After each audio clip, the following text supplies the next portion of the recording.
जैसा कि आपने पूर्व में अनुप्रास अलंकार का अध्ययन कर लिया है, अब अनुप्रास के 5 भेद होते हैं। तो बच्चों आज हमने लिया है अनुप्रास का पहला जो भेद है छेका अनुप्रास। तो आप एक बार देखें, समझें। छेका अनुप्रास वर्ण की एक बार आवर्ती से छेका अनुप्रास अलंकार होता है, अर्थात वर्ण यानी व्यंजन वर्ण उसकी एक बार आवर्ती हो तो वहाँ पर छेका अनुप्रास होगा। बच्चों उदाहरण देखें, हरी सा हीरा छाड़ी के करे आन की आस।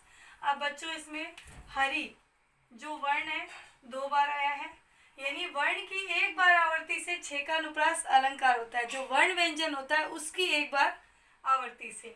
अब बच्चों इसी प्रकार देखिए, केवल जो स्वर है उसको छोड़कर अब इसमें म वर्ण की आवर्ती हुई है 2 बार और अलग अर्थों में हुई है, इसलिए बच्चों यहाँ छेका अनुप्रास है। अब इसकी जो परिभाषा है बच्चों वो देखें, जहाँ अनेक व्यंजनों की एक स्वरूपतः एक ही रूप में व क्रमशः क्रम से आवर्ती हो वहाँ छेका अनुप्रास अलंकार होता है। अब बच्चों उदाहरण देखें, रीझी रीझी, रहसी रहसी, हंसी हंसी, उठे सांसे भरी आंसू, भरी कहत, दई और दई। बच्चों अब हमने परिभाषा पढ़ी थी, जहाँ अनेक व्यंजनों की एक स्वरूपतः एक ही रूप में, अर्थात शब्द एक जैसा हो और उसका अर्थ क्या हो, एक जैसा हो। इन जहाँ व्यंजन वर्णों का प्रयोग होता है और जो व्यंजन पुनः आवर्त होता है अर्थात उसका दोहरान होता है बच्चों, वहाँ पर होता है छेका अनुप्रास।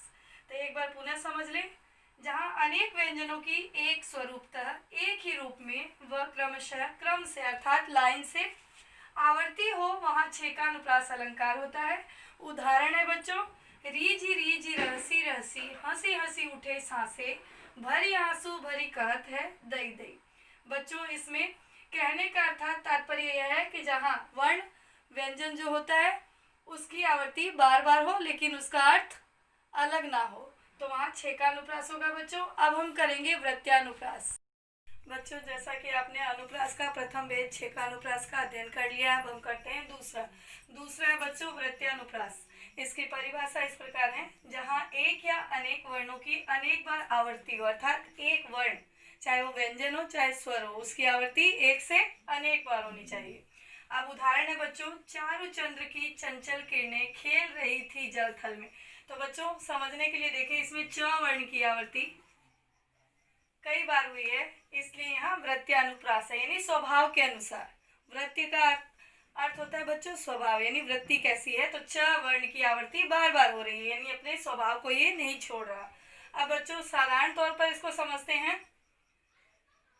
इसकी परिभाषा, यहाँ कोमल वृत्ति स्वभाव के अनुसार च वर्ण की आवर्ती अनेक बार हुई है, अतः यहाँ वृत्त्यानुप्रास है। जैसे दूसरा उदाहरण देखते हैं, भटक भावनाओं के भ्रम में भीतर ही था भूल रहा। तो इसमें बच्चों भ वर्ण की आवर्ती कई बार हुई है, इसलिए यहाँ वृत्त्यानुप्रास अलंकार है। बच्चों अब हम करते हैं तीसरा है बच्चों लाटानुप्रास। इसका अध्ययन करेंगे तो देखें, तात्पर्य मात्र के भेद से शब्द व अर्थ दोनों के भेद से, जैसे तात्पर्य मात्र के भेद से शब्द का अर्थ बताया जाता है तो वहां बच्चों होता है लाटानुप्रास। अब देखिए, लड़का तो लड़का ही है, इससे कथन का यह अभिप्राय है, यानी अभिप्राय ये हो रहा है कि लड़का यानी उसकी प्रवृत्ति स्वभाव कैसा है, लड़का तो लड़का यानी लिंग का भेद कराया जा रहा है कि ये लड़का ही है। अब दूसरा उदाहरण है बच्चों, पूत सपूत तो क्यों धन संचय, पूत कपूत तो क्यों धन संचय, अर्थात पुत्र आपका अच्छा है, यानी किसकी प्रवृत्ति की ओर ध्यान दिलाया जा रहा है, पुत्र की प्रवृत्ति यानी स्वभाव की ओर। तो बच्चों इसका स्वभाव कैसा है उसके बारे में बताया जा रहा है कि पूत सपूत तो क्यों धन संचय, अगर आपका पुत्र स्वभाव से अच्छा है तो आपको धन एकत्र करने की कोई आवश्यकता नहीं है। और दूसरी लाइन है बच्चों, पूत कपूत तो क्यों धन संचय, अगर पूत कपूत है तो भी धन इकट्ठा करने की कोई आवश्यकता नहीं है।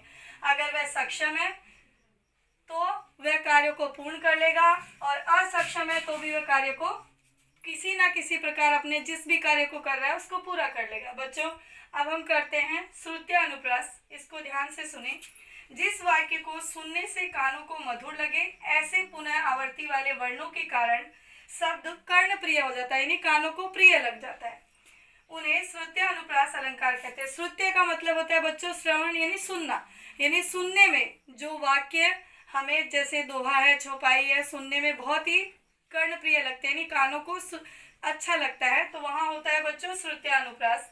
अब उदाहरण देखें, जैसे रघुपति राघव राजा राम, मैंने आपको पहले ही बता दिया बच्चों, इसमें दोहा या चौपाई का प्रयोग होगा, किसमें? श्रुत्य अनुप्रास में। अब दूसरा उदाहरण है, दीनानाथ था थे दीननाथ डूबते, सधेनु आते ग्रह ग्वाल बाल। बच्चों इसका अर्थ ये होता है, श्रुत्य अनुप्रास में जो दंते वर्ण होते हैं उनकी आवृत्ति बार बार होती है, त थ द ध न आदि ये सारे वर्ण।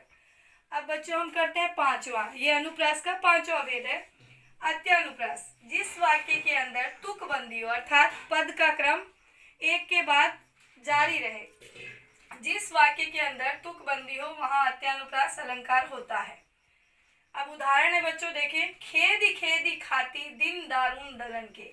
अब इसमें खेदी खेदी एक जैसा ही है, ख वर्ण की आवृत्ति हो रही है, तो इसलिए बच्चों यहाँ पर अत्यानुप्रास है। और दूसरा उदाहरण है, संत हृदय नवनीत समाना। संत का जो हृदय किसके समान है? मक्खन के समान है, स वर्ण की आवृत्ति हो रही है तथा इसमें तुकबंदी बनी हुई है, अर्थात शब्दों को एक दूसरे से जोड़ने का प्रयास जारी है, इसलिए बच्चों यहाँ अत्यानुप्रास है। बच्चों आशा करती हूँ आपको अनुप्रास के पांचों भेद भली भांति समझ आ गए होंगे। अब हम करेंगे बच्चों यमक अलंकार।